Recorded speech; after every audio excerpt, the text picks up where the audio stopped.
Right, so this is not my Dirtfish Rally School review video. That's coming next, so subscribe if you haven't already.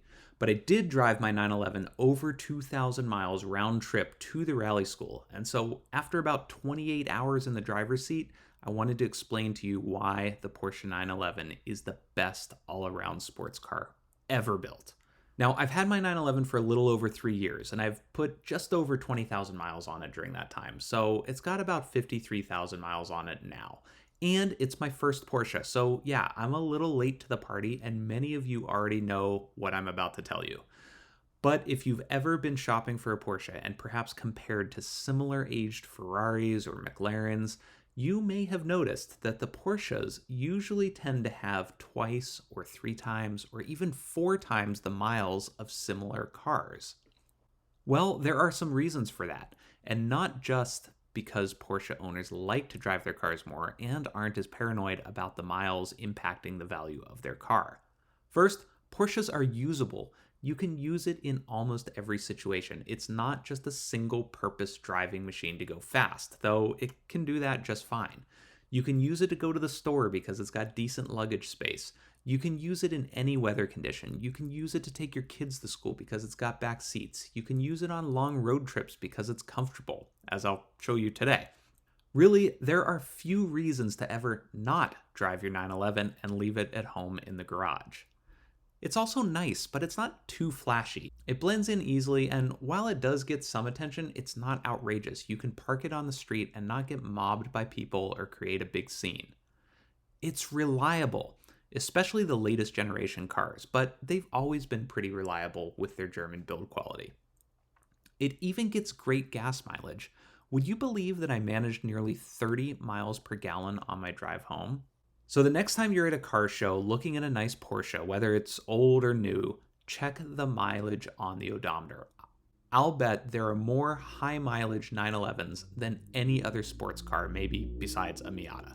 I'll fully admit that I'm a bit biased as I think sports cars and exotics with high mileage are extremely cool because all those miles represent experiences and memories with that car. Fundamentally, I believe that the enjoyment of a car comes from driving it. Okay, sure, washing it, looking at it, wrenching on it, those are enjoyable too. But driving is really where the fun is. Even if it's just to a cars and coffee kind of event or running errands, even the mundane stuff is more fun when you're driving an interesting car. A core philosophy of this channel has been to inspire people to drive their cars, no matter what it is, and go create unforgettable automotive experiences. These memories are what you carry with you forever, and in fact, they make your relationship with your car even stronger. I like to say that miles equal smiles, and that a dirty car is a sign of a happy driver.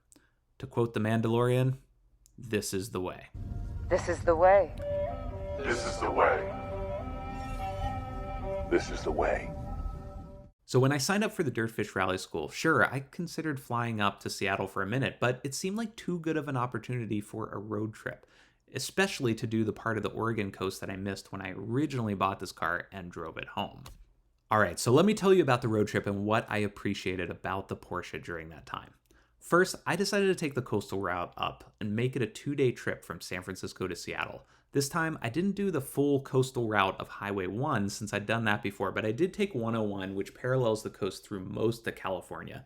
Then it cuts over around Eureka and up through Oregon along the water. My first stop would be Coos Bay in Oregon, which was just over 500 miles and 9 hours. Although I knew I wouldn't hit snow on the coastal route there, coming home through the mountains, I wasn't so sure. So I got a set of snow tires fitted on some borrowed rims just to be safe. As it turned out, there was no snow, at least no snow on the roads. But there was rain, lots and lots of rain, monsoon-like rain at times. So the winter tires were definitely helpful even in that situation. Go for a nice drive up the coast, they said. It'll be gorgeous, they said. Yeah, I don't think I'll be getting out to do too many more photos of the car along the coast here with these current weather conditions. The 911 is a great place for soaking up miles, especially the current cars, which have become a lot more upscale in terms of the interior. For most of the drive, I listened to audiobooks and podcasts and just enjoyed the scenery. A few folks asked me what I did to prep the 911 for such a long trip, and to be honest, not much. I checked the tire pressures and oil, I brought a tire plug kit, a few tools if I needed to remove a wheel, and an extra quart of oil, and just topped off the gas. That's all. It's hard to describe the feeling of taking your 911 on a long road trip, but it's kind of a combination of adventure, self-sufficiency, and amazement at the build quality and the capabilities of the car.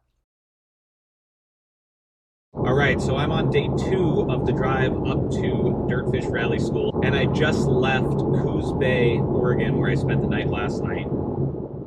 Coos Bay, kind of a small, interesting town. Not a whole lot to do there, but seems like a nice, quaint little place. So now I'm going to continue up the Oregon coast, which actually is the part of the trip that when I picked up this 911 and drove it back to San Francisco, I missed the entire Oregon coast because I took a different route.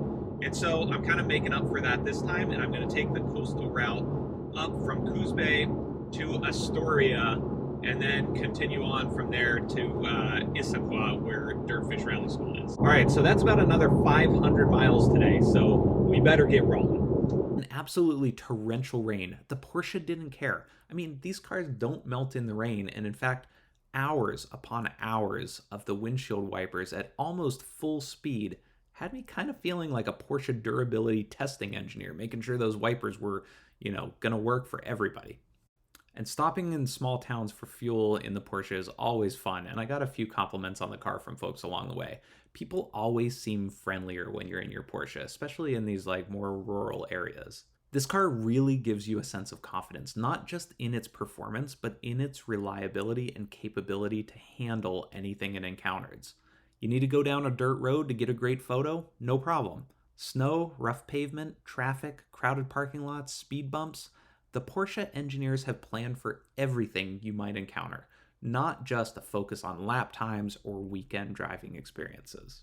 The cool thing about a Porsche 911 is it's great at being a sports car, but it's also great at being a normal car. I've always known it's an awesome car at many different things, and high-speed touring is definitely one of them. It cruised comfortably at 85 to 90 miles per hour the whole way home, never missing a beat, and the temperatures and the oil pressure were rock solid, right where they're supposed to be on the gauges. Absolutely not a single issue, just a continent-crossing machine.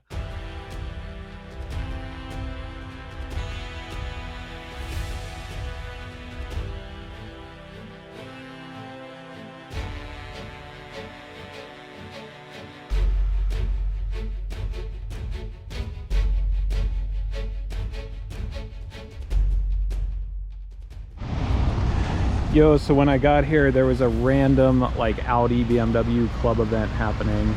There's a lot more of them, but most of them have left by now.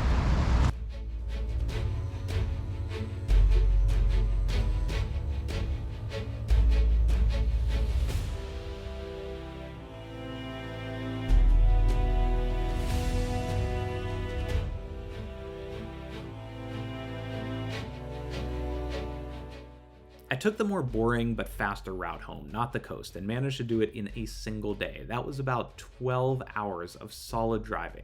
With stops, I think I was at just over 12 and a half hours. What really surprised me on the trip back was that I only needed to fill up for gas once. I actually ended up filling up a second time really close to home just to be safe, but I could have timed that better, filled up the first time a little bit later, and I would have easily made it the nearly 900 miles home on just 2 tanks. At the end of the experience, besides feeling such a strong connection to this car, I'm left with a feeling of respect. Respect for what it is and what it is not. Respect for what it can do. Respect for how well built it is. Respect for the thoughtful focus on daily usability. And respect for the engineering and attention to detail. So yeah, sorry, this sounds kind of like a Porsche commercial, but the 911S is just a wonderful car. And this is why they sell so many of them. All right, so just made it home after 12 hours of driving. That's 12 hours of engine on time according to the car. That's not including any stops or anything like that. But yeah, pretty cool feeling to just do an epic road trip like that, leaving Mukilteo this morning and finally getting home tonight. It's a long drive, probably the longest I've ever done. All right, well, that's it on the road trip. The next video will be about the rally school itself, so subscribe if you don't want to miss it. Thanks for watching.